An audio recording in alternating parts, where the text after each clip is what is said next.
योग माना कनेक्शन, संबंध। सारा दिन में हमारा किस किस के साथ कनेक्शन है। कनेक्शन मतलब मेरा किस पर प्रभाव पड़ता है और किसका मेरे ऊपर प्रभाव पड़ता है। जब ये एनर्जी एक्सचेंज होता है तो हम कहेंगे इनका और इनका कनेक्शन है। हर थॉट जो हम क्रिएट करते हैं सारा दिन, चेक करना उसका किस किस पर प्रभाव पड़ता है। हर विचार जो हम क्रिएट करते हैं उसका सबसे पहला असर किस पर पड़ता है? हमारे मन की स्थिति पर। एक अच्छी प्योर ब्यूटीफुल थॉट क्रिएट की, मन खुश हो जाएगा। एक ऐसी थॉट क्रिएट की, इसने ऐसा क्यों बोला मुझे, ऐसा क्यों किया, सबके सामने किया, मैं कितना भी करूं लोग मेरे साथ ऐसा ही करते हैं। जैसे ही ऐसी थॉट क्रिएट की तो मन की स्थिति क्या हो जाएगी? डाउन हो जाएगी। तो हर एक थॉट जो हम क्रिएट करते हैं उसका सबसे पहला असर हमारी मन की स्थिति पर पड़ता है। हर थॉट जो हम क्रिएट करते हैं उसका दूसरा असर हमारे शरीर पर पड़ता है। अभी अभी आपको भाई साहब ने कहा अगर आप रोज मेडिटेशन करेंगे तो आपका तन भी स्वस्थ हो जाएगा। क्यों? क्योंकि हमारी हर थॉट, हमारी हर सोच हमारे शरीर के हर अंग पर प्रभाव डालती है। आप देखो बच्चा है, जब उसका एग्जाम होता है तो कभी कभी बच्चों को सुबह पेट में दर्द होना शुरू हो जाता है। देखा कभी घर पे? कभी पेट में दर्द होना शुरू हो जाता है, कभी किसी को बुखार हो जाता है जिस दिन एग्जाम है, कभी किसी को वॉमिटिंग होनी शुरू हो जाती है, कभी हमें टेंशन होती है तो हमें पसीना आना शुरू हो जाता है, कभी हमें पब्लिक में स्पीच देनी है तो हमारे हाथ पैर ठंडे होने लग जाते हैं, हमारा मुंह सूखने लग जाता है। टेंशन तो मन को हो रही है लेकिन उसका असर किस पर हो रहा है? हमारे शरीर पर हो रहा है। आज हम कोई भी बीमारी लेकर डॉक्टर के पास जाएं, कोलेस्ट्रॉल है, बीपी है, हार्ट की प्रॉब्लम है, डॉक्टर दवा लिख के देगा लेकिन साथ साथ वो कहेगा टेंशन नहीं लो, रिलैक्स करो, रिलैक्स। मतलब यहाँ की टेंशन का असर शरीर पर।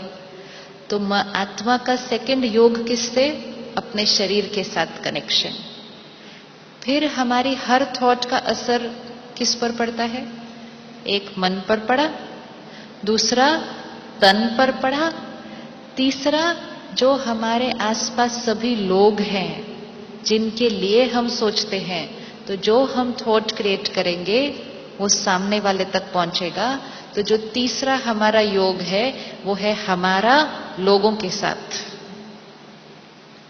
चौथा योग, हम हर थॉट जो क्रिएट करेंगे उसका वाइब्रेशन इस पूरे वायुमंडल में फैल जाएगा, प्रकृति में फैल जाएगा, पूरे यूनिवर्स में फैल जाएगा। तो जैसी हमारी मन की स्थिति वैसी प्रकृति बन जाएगी। आज के युग को हम कौन सा युग कहते हैं? आज के युग को कौन सा युग कहेंगे? हम कहते हैं कलयुग है। कलयुग में क्या है? मन दुखी, शरीर बीमार, रिश्तों में कुछ छोटा छोटा अनबन, प्रकृति। हर रोज प्रकृति का एक नया नजारा देखने को मिलता है। कहीं बारिश हो नहीं रही, कहीं बारिश ज्यादा हो रही है, कहीं धरती हिल रही है। हर रोज ये प्रकृति हमें कुछ रिटर्न दे रही है। ये कलयुग है। ये कलयुग किसने बनाया?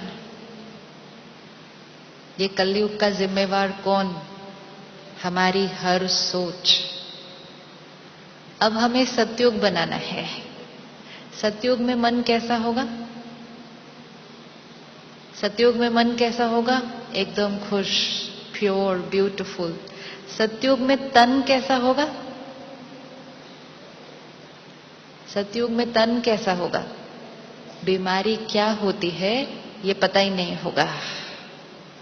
इसीलिए आज भी देवी देवताओं की जब मूर्ति स्थापन करते हैं तो अगर थोड़ी सी भी मूर्ति में कुछ भी थोड़ा सा भी खंडन होगा तो खंडित मूर्ति स्थापन नहीं करनी, क्योंकि देवी देवताओं का शरीर कैसा था?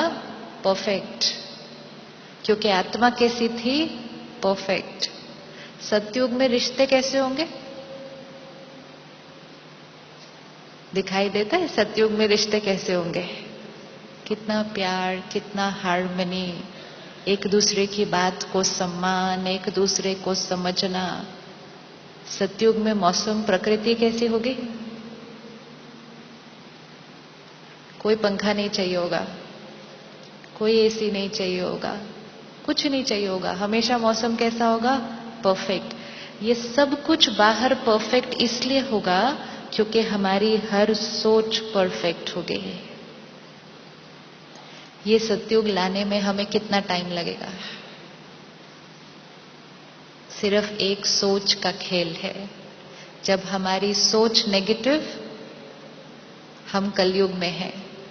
जैसे ही हम उस सोच को चेंज कर लेते हैं, प्योरीफाई कर लेते हैं, क्लीन कर लेते हैं, पावरफुल कर लेते हैं, हमारा स्वर्ग शुरू हो जाएगा। क्योंकि उसी क्षण मन खुश, शरीर हेल्दी, रिश्ते ब्यूटीफुल, वातावरण प्योर। तो हम सब यहां क्या बनाने के लिए आए हैं? रेडी बनाने के लिए? रेडी बनाने के लिए? तो उसके लिए अपनी चिंता को, गुस्से को, चिड़चिड़ेपन के स्वभाव को, दूसरों को क्रिटिसाइज करना, गलतियां निकालना, निंदा करना, ये सारी आदतों को क्या करेंगे हम इस 4 दिन के अंदर? ये छोड़ के जाएंगे। और ये बहुत इजी है। तो मन का, तन का, संबंध का, प्रकृति का, ये सब चारों के साथ योग किसका? ये शक्ति आत्मा। और ये चारों पर आज नेगेटिव असर क्यों पड़ रहा है? क्योंकि आत्मा की पावर क्या हो गई? वीक हो गई है।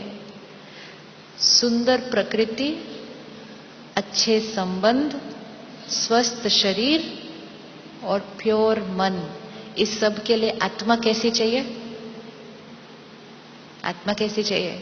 पावरफुल चाहिए। अब ये वीक आत्मा को पावरफुल बनाने के लिए एक और के साथ संबंध जोड़ना पड़ेगा, एक और योग करना पड़ेगा, एक और कनेक्शन जोड़ना पड़ेगा। वीक बैटरी को पावरफुल बनाने के लिए क्या करना पड़ेगा? चार्ज करना पड़ेगा। आप सब सुबह सुबह अपने मोबाइल को चार्ज करके आए? चार्ज करके आए? एक चार्ज्ड मोबाइल ही आपको सारा दिन सेवा दे सकता है।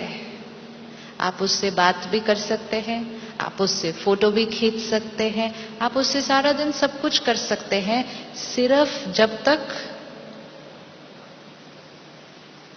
जब तक वो चार्ज्ड है। जैसे ही उसकी बैटरी डिस्चार्ज होने लगी, अब वो ही फोन है, सारी फैसिलिटीज उसमें है, लेकिन बैटरी डिस्चार्ज हो गई, तो अब वो कोई भी अपना काम जो अब तक कर सकता था, इस क्षण कर सकता था, इस क्षण अब वो नहीं कर सकता है। तो आपको लगता है हमें भी चार्जिंग की अब जरूरत है या नहीं है? चार्जिंग की जरूरत है। तो ये सब योग है और वो राजयोग है। राजयोग अर्थात हाईएस्ट कनेक्शन। राजयोग अर्थात जो हाईएस्ट है उसके साथ कनेक्शन, और जो हाईएस्ट है उसके साथ कनेक्शन जुड़ेगा, बैटरी चार्ज हो जाएगी, आत्मा पावरफुल, मन खुश, तन हेल्दी, संबंध ब्यूटीफुल, प्रकृति सतोप्रधान। सिर्फ एक कनेक्शन जोड़ने से। तो हम सब यहाँ इकट्ठे हुए हैं उस एक कनेक्शन को जोड़ने के लिए। वो कनेक्शन किसके और किसके बीच है? वो कनेक्शन मेरे और उसके बीच है।